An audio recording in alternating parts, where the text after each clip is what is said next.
राधे राधे, हरे कृष्णा। माघ महीने में आज हम करेंगे शुक्रवार के दिन संतोषी माता की पूजा विधि एवं संतोषी माता की संपूर्ण कथा। तो प्रेम से बोलिए संतोषी माता की जय।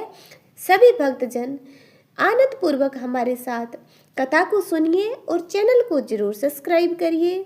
संतोषी माता के पिताजी गणेश, माता रिद्धि सिद्धि, धन धान्य सोना चांदी मोती मूंगा, रत्नों से भरा परिवार, पिता गणपति की दुलार भरी कमाई, दरिद्रता दूर, कलह का नाश, सुख शांति का प्रकाश, बालकों की फुलवारी, धंधे में मुनाफी भरी कमाई, मन की कामना पूर्ण, शोक विपत्ति चिंता सब दूर, संतोषी माता का लो नाम, जिससे बन जाए सारे काम। बोलो संतोषी माता की जय। इस व्रत को करने वाला कहते व सुनते समय हाथ में गुड़ और बुने हुए चने रखें। सुनने वाले संतोषी माता की जय जयकार बोले। कथा समाप्त होने पर हाथ का गुड़ चना गाय को खिलावें। कलश में रखा हुआ गुड़ चना सबको प्रसाद के रूप में बांट दें। कथा से पहले कलश को जल से भरें, उसके ऊपर गुड़ चने से भरा कटोरा रखें। कथा समाप्त कर आरती करने के बाद कलश के जल को घर में सब जगहों पर छिड़कें और बचा हुआ जल तुलसी की क्यारी में डाल दें। 1.25 रुपये का गुड़ चना लेकर माता का व्रत करें। गुड़ घर में हो तो लेवें, विचार न करें, क्योंकि माता भावना की भूखी होती है। कम ज़्यादा का कोई विचार नहीं, इसलिए जितना बन पड़े श्रद्धा से समर्पित करें। इसी प्रकार से यथाशक्ति दक्षिणा देवें, बालकों को भोजन करवावें, खटाई की कोई वस्तु ना दें, नगद पैसे भी नहीं देने चाहिए, कोई वस्तु दक्षिणा में दे दें। व्रत करने वाला कथा सुन प्रसाद ले, एक समय भोजन करें, इससे माता प्रसन्न होगी, दुख दरिद्रता दूर होगी, सभी मनोकामनाएं पूर्ण होगी। आइए अब हम करते हैं संतोषी माता की पौराणिक कथा। एक बुढ़िया थी, उसके 7 बेटे थे, 6 कमाने वाले, एक निकम्मा था। बुढ़िया माई 6 पुत्रों की रसोई बनाती, भोजन कराती और पीछे जो कुछ बचता उसे 7वें को दे देती। परंतु 7वां पुत्र बड़ा भोला भाला था, मन में विचार न करता। एक दिन वह अपनी बहू से बोला, देख मेरी माता का मुझ पर कितना प्रेम है। वह बोली, क्यों नहीं, सबका बचा हुआ जूठा तुमको खिलाती है। वह बोला, ऐसा नहीं हो सकता, मैं जब तक आंखों से न देखूं मान नहीं सकता। बहू ने हंसकर कहा, देख लोगे तब तो मानोगे। कुछ दिन बाद एक बड़ा त्योहार आया। घर में 7 प्रकार के भोजन और चूरमे के लड्डू बने। वह परीक्षा लेने के लिए सिर दर्द का बहाना कर पतला कपड़ा सिर पर ओढ़कर रसोई घर में सो गया और कपड़े में से सब देखता रहा। 6 भाई भोजन करने आए। उसने देखा माँ ने उनके लिए सुंदर सुंदर आसन बिछाए, 7 प्रकार की रसोई परोसी, आग्रह करके जिमाती रही। वह देखता रहा। 6 भाई भोजन कर उठे, तब माँ ने उनकी जूठी थालियों में से लड्डुओं के टुकड़े को उठाया और एक लड्डू बनाया। जूठन साफ कर बुढ़िया माँ ने पुकारा, उठ बेटा, 6 भाई भोजन कर गए, अब तू ही बाकी है, उठ भोजन कर ले। उसने कहा, माँ मुझे भोजन नहीं करना है, मैं परदेश जा रहा हूँ। माता ने कहा, कल जाना हो तो आज ही जा। वह बोला, हाँ हाँ आज ही जा रहा हूँ। यह कहकर वह घर से निकल गया। चलते समय बहू की याद आई। वह गौशाला में कंडे थाप रही थी। जाकर बोला, हम जावे परदेश को, आवेंगे कुछ काल, तुम रही हो संतोष से, धर्म आपनो पाल। 2 निशानी आपनी, देख दरू मैं धीर, सुधी हमारी मत बिसारियो, रखियो मन गंभीर। वह बोला, मेरे पास तो कुछ नहीं है, यह अंगूठी है, सो ले लो। अपनी कुछ निशानी मुझे दे दो। वह बोली, मेरे पास क्या है, यह गोबर भरा हाथ है। यह कहकर उसकी पीठ पर गोबर के हाथ की थाप मार दी और वह चल दिया। चलते चलते दूर देश में पहुंचा। वहां पर एक साहूकार की दुकान थी। वहां जाकर बोला, सेठ जी मुझे नौकरी पर रख लो। साहूकार को जरूरत थी। साहूकार ने कहा, काम देखकर दाम मिलेंगे। साहूकार की नौकरी मिली। वह सवेरे 7 बजे से 12 बजे रात्रि तक काम करने लगा। कुछ दिन में दुकान का लेन देन, हिसाब किताब, ग्राहकों को माल बेचना, सारा काम करने लगा। साहूकार के 7-8 नौकर थे, सब चक्कर खाने लगे। वह बहुत होशियार बन गया है। सेठ ने भी काम देखा और 3 महीने में मुनाफे का साझीदार बना दिया। 12 वर्ष में नामी सेठ बन गया। मालिक सारा कारोबार उस पर छोड़कर बाहर चला गया। इधर बहू पर क्या बीती सो सुनो। सास ससुर उसे दुख देने लगे। सारी गृहस्थी का काम करा के लकड़ी लेने जंगल में बेचते। इस बीच घर की रोटियों के आटे में से जो भूसी निकलती उसकी रोटी बनाकर रख दी जाती। फूटे नारियल की कटोरी में पानी। इस तरह दिन बीतते रहे। एक दिन वह लकड़ी लेने जा रही थी कि रास्ते में बहुत सी स्त्रियां संतोषी माता का व्रत करती दिखाई दी। वहां पर खड़ी होकर कहने लगी, बहनों यह तुम किस देवता का व्रत करती हो और इसके करने से क्या पुण्य होता है? इस व्रत के करने की क्या विधि है? यदि तुम अपने इस व्रत का विधान मुझे समझा कर कहोगी तो मैं तुम्हारा बड़ा उपकार मानूंगी। तब उनमें से एक बोली, सुनो, यह संतोषी माता का व्रत है। इसके करने से निधनता, दरिद्रता का नाश होता है, लक्ष्मी आती है, मन की सभी चिंताएं दूर होती है। घर में सुख होने से मन को प्रसन्नता और शांति मिलती है। निपुत्री को पुत्र मिलता है। पति बाहर गया हो तो शीघ्र आ जाता है।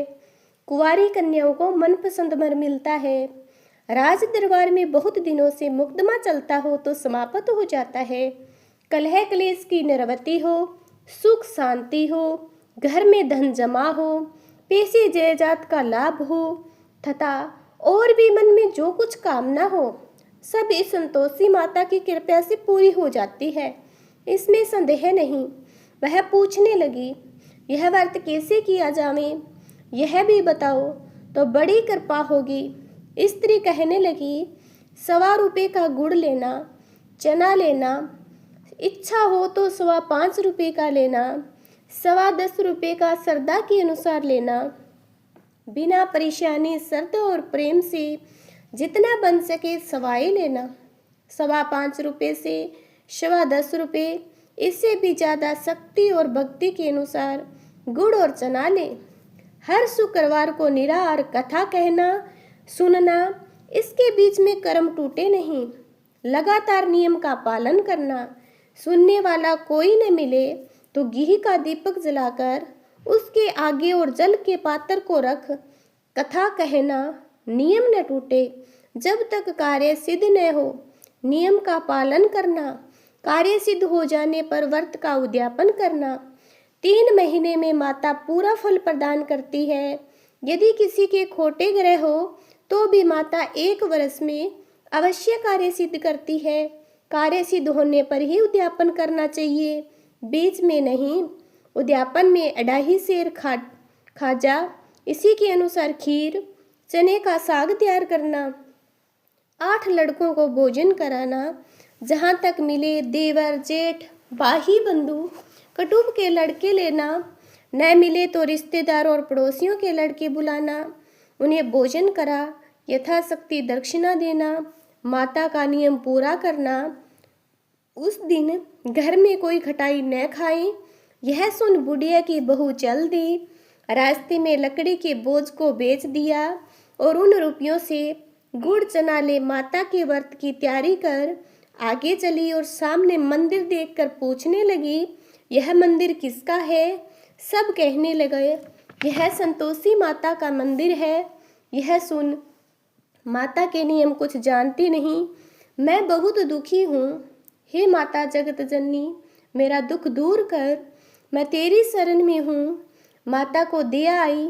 एक शुक्रवार बीता कि दूसरे शुक्रवार को ही उसके पति का पत्र आया और तीसरे को उसका भेजा हुआ पैसा आ पहुंचा। यह देखकर जेठानियां मुँह सिकोड़ने लगी। इतने दिनों के बाद इतना पैसा आया, इसमें क्या बढ़ावा है। लड़के ताने देने लगे।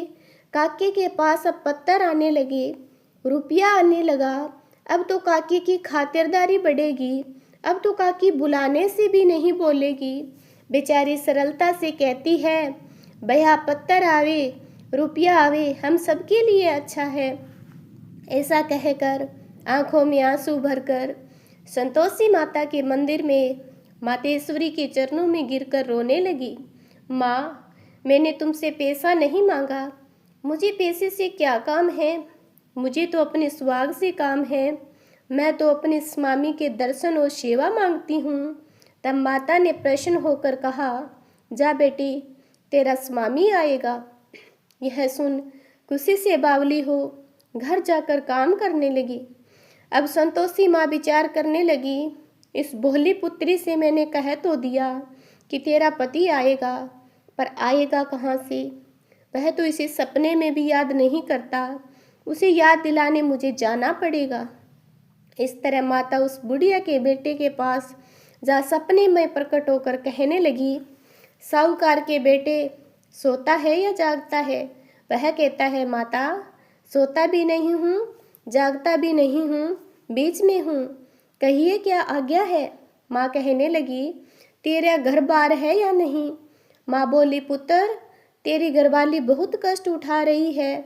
वह बोला, हाँ माता, यह तो मुझे मालूम है, परंतु जाऊं कैसे। परदेश की बात है, लेन देन का कोई हिसाब नहीं, कोई जाने का रास्ता नजर नहीं आता, कैसे चला जाऊं। माँ कहने लगी, मेरी बात मान, सवेरे नहा धोकर संतोषी माता का नाम ले, घी का दीपक जलाकर दंडवत कर दुकान पर जाकर बैठना।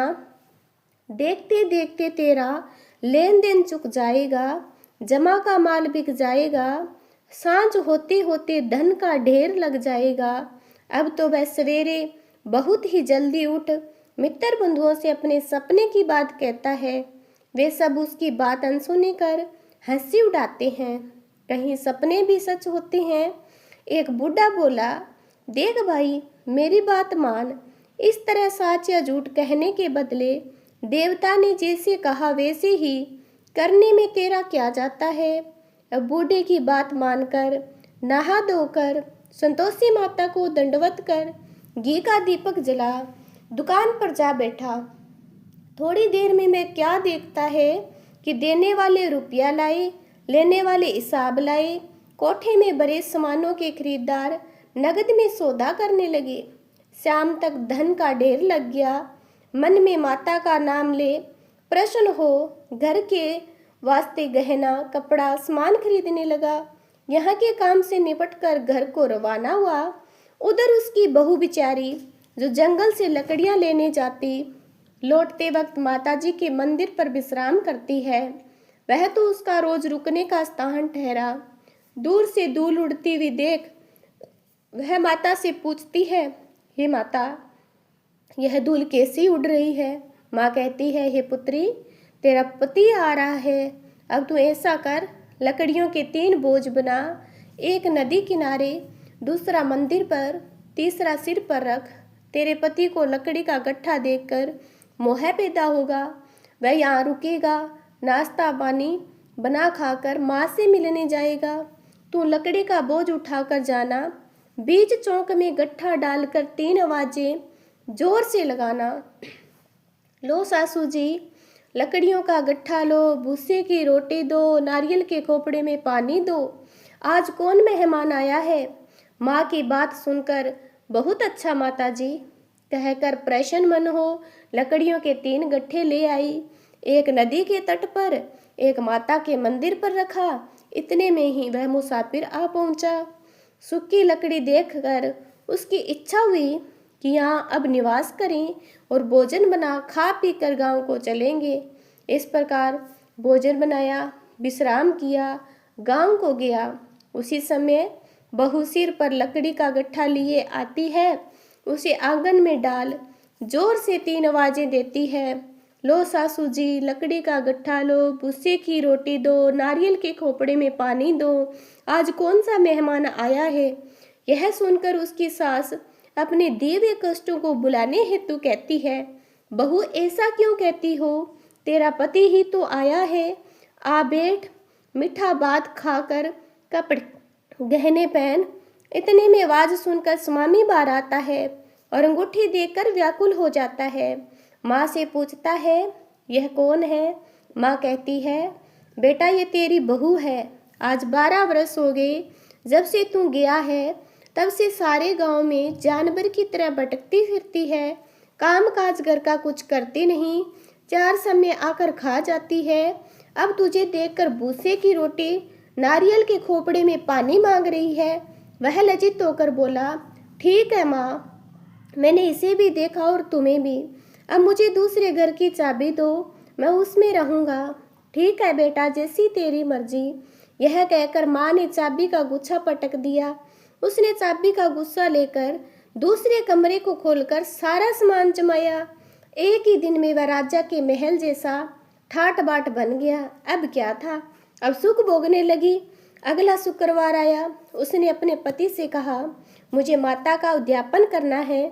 उसका पति बोला, बहुत अच्छा, खुशी से कर ले। तुरंत ही वह उद्यापन की तैयारी करने लगी। जेठ के लड़के को भोजन के लिए कहने गई।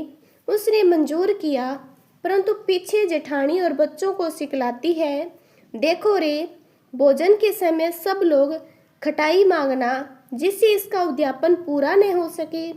लड़के जीमने गए, खीर पेट भरकर खाई, परंतु बात याद आते ही कहने लगे, हमें कुछ खटाई खाने को दो, खीर खाना हमें बाता नहीं, देखकर अरुचि होती है।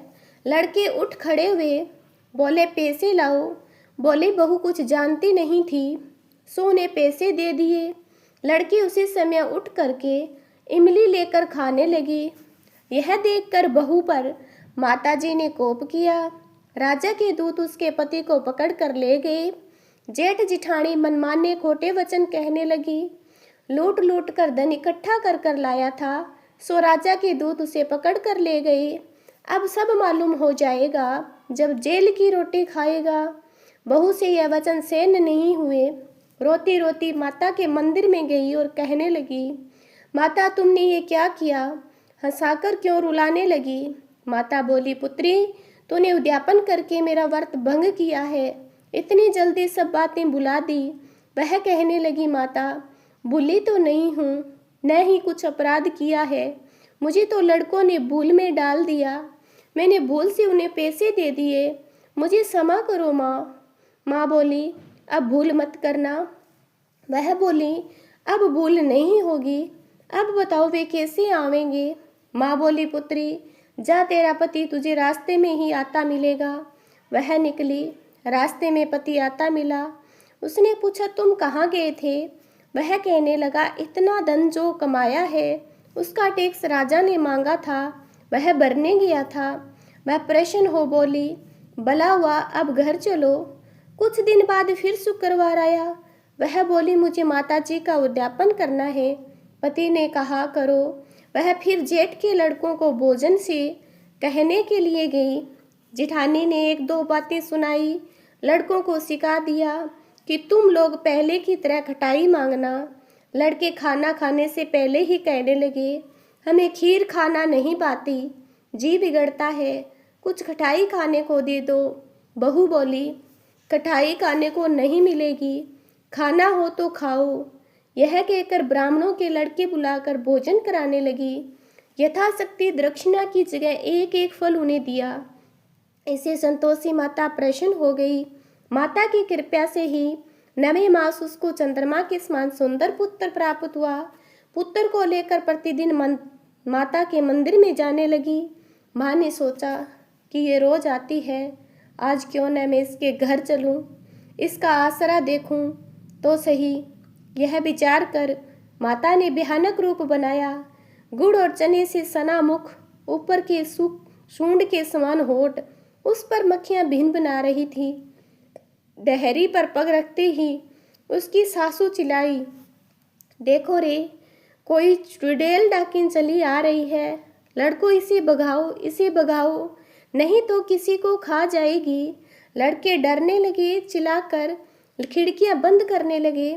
बहू रोशनदान से देख रही थी, प्रसन्नता से पगली होकर चिल्लाने लगी, आज मेरी माता मेरे घर आई है। यह कहकर बच्चे को दूध पिलाने से हटाती है। इतने में सास का क्रोध फूट पड़ा। मेरी बहू इसको देखकर कैसे उतावली हुई, जो बच्चे को ही पटक दिया। इतने में माँ के प्रताप से जहाँ देखा वहाँ बच्चे ही बच्चे नजर आने लगे। बहू बोली, माँ जी, मैं जिनका व्रत करती हूँ यह वही संतोषी माता है। इतना कहकर झट से सारे घर के किवाड़ खोल दिए। सबने माता के चरण पकड़ लिए और विनती कर कहने लगे, हे माता, हम मूर्ख हैं, हम अज्ञानी हैं, तुम्हारे व्रत की विधि हम नहीं जानते। तुम्हारा व्रत भंग कर हमने बड़ा अपराध किया है। हे माता, आप हमारे अपराध को क्षमा करो। इस प्रकार माता प्रसन्न हुई। माता, हे माता, बहू को जैसा वर दिया, फल दिया, वैसा सबको देना। जो यह कथा कहे या सुने उसका मनोरथ पूर्ण करना। बोलो संतोषी माता की जय। प्रेम से बोलो संतोषी माता की जय। ग्रंथ करोड़न में कहा है, यह सबका सार, ब्रह्मा सत्य जग झूठ है, जीवन ही ब्रह्मा निराहार। जीवन से जीव जगत, माता खेलत खेल, ब्रह्मा रूप पहचान लो, कटे जगत की जेल। हे माता संतोषी, जो मेरे चैनल को सब्सक्राइब करें उसका व्रत सफल करना, उसकी सभी मनोकामनाएं पूर्ण करना। जय माता दी।